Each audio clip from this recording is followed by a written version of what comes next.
প্রত্যেকদিন পাঠ করছেন গায়ত্রী মন্ত্র, ঠিকভাবে পাঠ না করলেই বিপদ। কিভাবে সঠিক পাঠ করবেন গায়ত্রী মন্ত্রের কি বললেন প্রেমানন্দ মহারাজ। মানসিকভাবে ভালো থাকতে, মন শান্ত রাখতে গায়ত্রী মন্ত্র জপ করা বিশেষ গুরুত্বপূর্ণ। হিন্দু ধর্মে গায়ত্রী মন্ত্র হলো অত্যন্ত শক্তিশালী মহামন্ত্র, যা মন ও আত্মাকে পবিত্র এবং স্বচ্ছ করে তোলে। মনে করা হয় যে গায়ত্রী মন্ত্র জপ করলে হৃদয় ধর্মীয় শক্তিতে পরিপূর্ণ, শরীরে পজিটিভ এনার্জি বয়ে চলে। কোন দিকে বসে গায়ত্রী মন্ত্র জপ করবেন জানেন? আগে জেনে নিন কোন দিকে বসে পাঠ করবেন না। যদি কোনো কারণে আপনি পূর্ব বা উত্তর দিকে মুখ করে এই মন্ত্র জপ করতে না পারেন, তখন পশ্চিম দিকে মুখ করে তা করুন। কিন্তু কোনো অবস্থাতেই দক্ষিণ দিকে মুখ করে গায়ত্রী মন্ত্র জপ করবেন না। গায়ত্রী মন্ত্রকে সবসময় পূর্ব দিকে মুখ করে বসে জপ করা উচিত।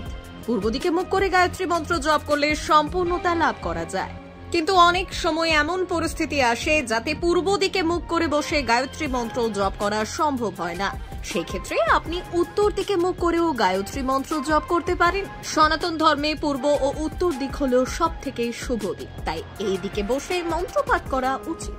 সনাতন হিন্দু ধর্মাবলম্বীদের কাছে গায়ত্রী মন্ত্র হলো বিশেষ মাহাত্ম্যপূর্ণ। তবে এই মন্ত্র জপের কিছু বিশেষ নিয়ম আছে। ভুলেও ভুল দিকে গায়ত্রী মন্ত্র জপ করবেন না, এতে হিতে বিপরীত হতে পারে। তবে জেনে নিন কোন দিকে মুখ করে গায়ত্রী মন্ত্র জপ করবেন। তবে এর ভুল পাঠ আপনার জীবনে নিয়ে আসতে পারে মহাপ্রলয়। সঠিকভাবে পাঠ করলে অনেক সুফল পাওয়ার পাশাপাশি জীবনের সুখ শান্তিও পাওয়া যায়। অন্যান্য মন্ত্রের তুলনায় গায়ত্রী মন্ত্রকে অধিক শক্তিশালী মনে করা হয়। এই মন্ত্র জপ করার জন্য কোনো বিশেষ সময়ের প্রয়োজন পড়ে না। তবে একটি নির্দিষ্ট সময় ও নিয়ম মেনে গায়ত্রী মন্ত্র জপ করলে নানা সমস্যার সমাধান পাওয়া যায়। এই মন্ত্র জপ করার ফলে ব্যক্তি মানসিক শান্তি লাভ করেন, পাশাপাশি জীবনে আনন্দের সঞ্চার হয়।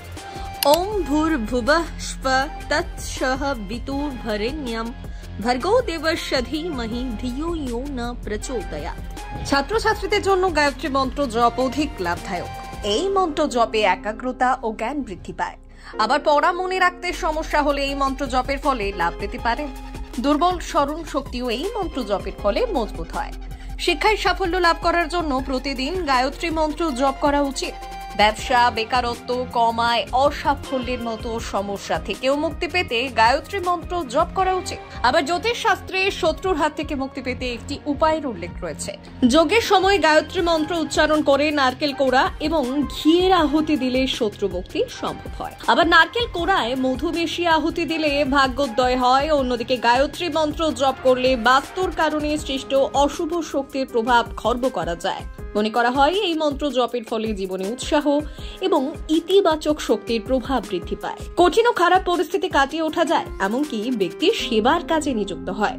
জীবনে সুখ সমৃদ্ধি আসে। রাগী ব্যক্তিদের এই মন্ত্র জপ করা উচিত। গায়ত্রী মন্ত্র জপ করলে মানসিক শান্তি লাভ করা যায় এবং ব্যক্তির রাগ ধীরে ধীরে শান্ত হয়। ব্যুরো রিপোর্ট, ভুবন গ্রাম সংবাদ।